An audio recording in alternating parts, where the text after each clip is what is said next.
जिंदगी में अगर आप सफल होना चाहते हैं, अपने लक्ष्य को प्राप्त करना चाहते हो, आपका लक्ष्य छोटा हो या बड़ा, मायने नहीं रखता। आपको हमेशा 4D रूल को फॉलो करना चाहिए, जिसमें से पहला डी है डायरेक्शन।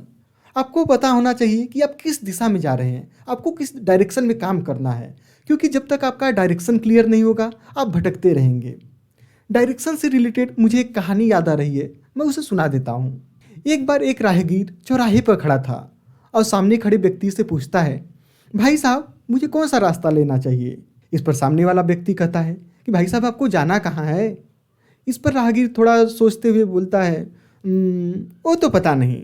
तो इस पर सामने वाला व्यक्ति कहता है, तो फिर आप कोई भी रास्ता ले लीजिए। कहने का मतलब है कि जब तक आपका डायरेक्शन क्लियर नहीं होगा, आप सिर्फ घूमते रहेंगे और कहीं पहुंचेंगे नहीं। तो अपना डायरेक्शन क्लियर करिए। उसके बाद सेकेंड डी आता है डेडिकेशन। आपके अंदर लगन और निष्ठा होनी चाहिए।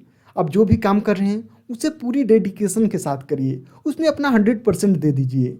क्योंकि जब आप कोई काम कर रहे हैं, अगर उसे डेडिकेशन से नहीं करेंगे तो वो काम कभी पूरा होगा ही नहीं और आपको सफलता नहीं मिलेगी। इसके बाद तीसरा डी आता है डिसिप्लिन, अनुशासन। आप कोई भी काम कर रहे हैं तो उसे पूरी अनुशासन के साथ करिए, ईमानदारी से करिए। क्योंकि जब तक आपके अंदर ईमानदारी नहीं रहेगी, आप कोई काम कर रहे हैं उसे छोड़ के फिर दूसरे काम पे स्विच हो जाएंगे, तीसरे काम पे स्विच हो जाएंगे।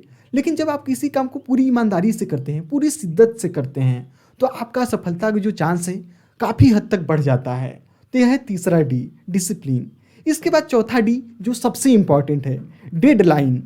आप कोई भी काम कर रहे हैं उसका डेडलाइन, उसकी समय सीमा जरूर निर्धारित करें कि आपको वह काम कितने समय में पूरा करना है। क्योंकि जब तक आपके अंदर डेडलाइन नहीं होगा, जब तक आपको पता नहीं होगा कि उस काम को, अपने लक्ष्य को कब तक प्राप्त करना है, आप कभी उसे प्राप्त ही नहीं कर सकते हैं। जैसे स्कूल कॉलेज में हमें जब कभी भी कोई प्रोजेक्ट मिलता था तो सर या मैडम लोग हमसे कहती थी कि इसे 15 तारीख तक हमें जमा करना है, और हम देखते थे कि हमारा 15 तारीख तक वह प्रोजेक्ट बन भी जाता था। लेकिन वहीं पर अगर प्रोजेक्ट का डेट 20 तारीख हो तो हम उसे ही डिले करते हुए 20 तारीख तक प्रोजेक्ट को पूरा करते थे। अगर उसका डेडलाइन अगर 30 तारीख हो तो हम उसे ही धीरे धीरे खिसकाते हुए उसे 30 तारीख तक आराम आराम से पूरा करते थे।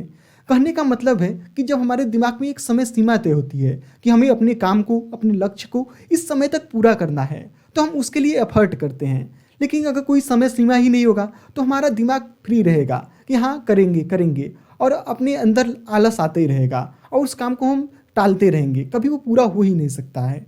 इसलिए अगर आपको सफलता पाना है तो इन 4D को जरूर याद रखिए, डायरेक्शन, डेडिकेशन, डिसिप्लिन और डेडलाइन। अगर आपका कोई सवाल या सुझाव हो तो नीचे कमेंट करके जरूर पूछिएगा। धन्यवाद।